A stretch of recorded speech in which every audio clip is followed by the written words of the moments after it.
মাননীয় স্পিকার, আপনাকে ধন্যবাদ। আমি শ্রদ্ধা রেখেই বলতে চাই, মাননীয় সংসদ সদস্য বয়সে আমার বড়,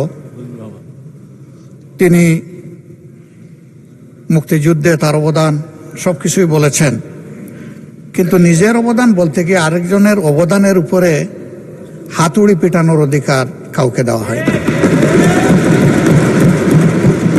তিনি পার্সোনালি আমাকে হার্ট করেছেন। তিনি বলেছেন যে আমি বলে থাকি আমি শহীদ মুক্তিযোদ্ধা পরিবারের সদস্য, তাহলে ইনি এটাকে চ্যালেঞ্জ করছেন। 2 নম্বর, উনি বলেছেন কোনো মুক্তিযোদ্ধা কিংবা শহীদ মুক্তিযোদ্ধা পরিবারের কেউ জামাত ইসলামী করতে পারে না। তাহলে উনাকে জিজ্ঞেস করে করা লাগবে? এটি আমার নাগরিক অধিকার। আমি কোন দল করব, কোন আদর্শ আমি অনুসরণ করব, এর উপর হস্তক্ষেপ করার ন্যূনতম কোনো অধিকার রাষ্ট্র কিংবা সংবিধান কাউকে দেয়নি। আমি তার তীব্র নিন্দা জানাই। আমার আইডেন্টিটি নিয়ে প্রশ্ন করা হয়েছে, এটা গুরুতর অপরাধ করেছেন উনি।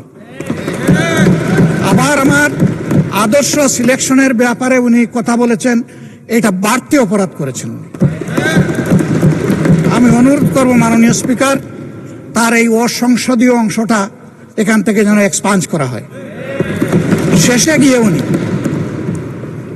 আমরা খোলা মনে এই সংসদকে ফাংশনিং করার জন্য বর্তমান জ্বালানি অব্যবস্থাপনার সংকট যেটাই বলি, সেইটার ক্ষেত্রে আমরা এগিয়ে এসেছিলাম।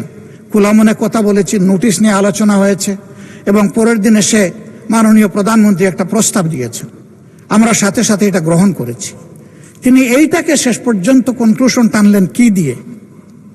হ্যাঁ, যার মগজ যেরকম তার কনক্লুশন হবে সেটা।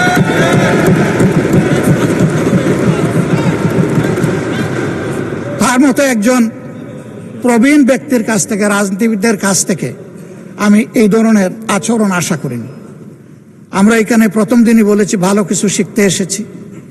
কাউকে হিট করা, গালি দেওয়া, এর মাধ্যমে বড় কিছু অর্জন করা যাবে না। কিছু গোলাবাজি হতে পারে বড় জোর, কিন্তু তার চাইতে বেশি কিছু হবে না। আর সাধারণত যুক্তি যখন ফুরিয়ে যায়, মাথা তখন গরম হয়ে যায়। একটা প্রবাদ আছে, রেগে গেলেন তো হেরেই গেলেন। আমরা সবাই মিলে হারতে চাই না, আমরা সবাই মিলে জিততে চাই। এই জন্য সবাই যেন মাথাটা একটু ঠান্ডা রেখে যুক্তির সাথে সত্যনির্ভর কথাগুলা বলি, তাতে অবশ্যই দেশবাসী উজ্জীবিত হবে, এই সংসদের প্রতি মানুষের আস্থা তৈরি হবে এবং দেশটাকে নিয়ে সবাই মিলে আমরা সামনে এগিয়ে যেতে পারবো। ধন্যবাদ মাননীয় স্পিকার। ধন্যবাদ।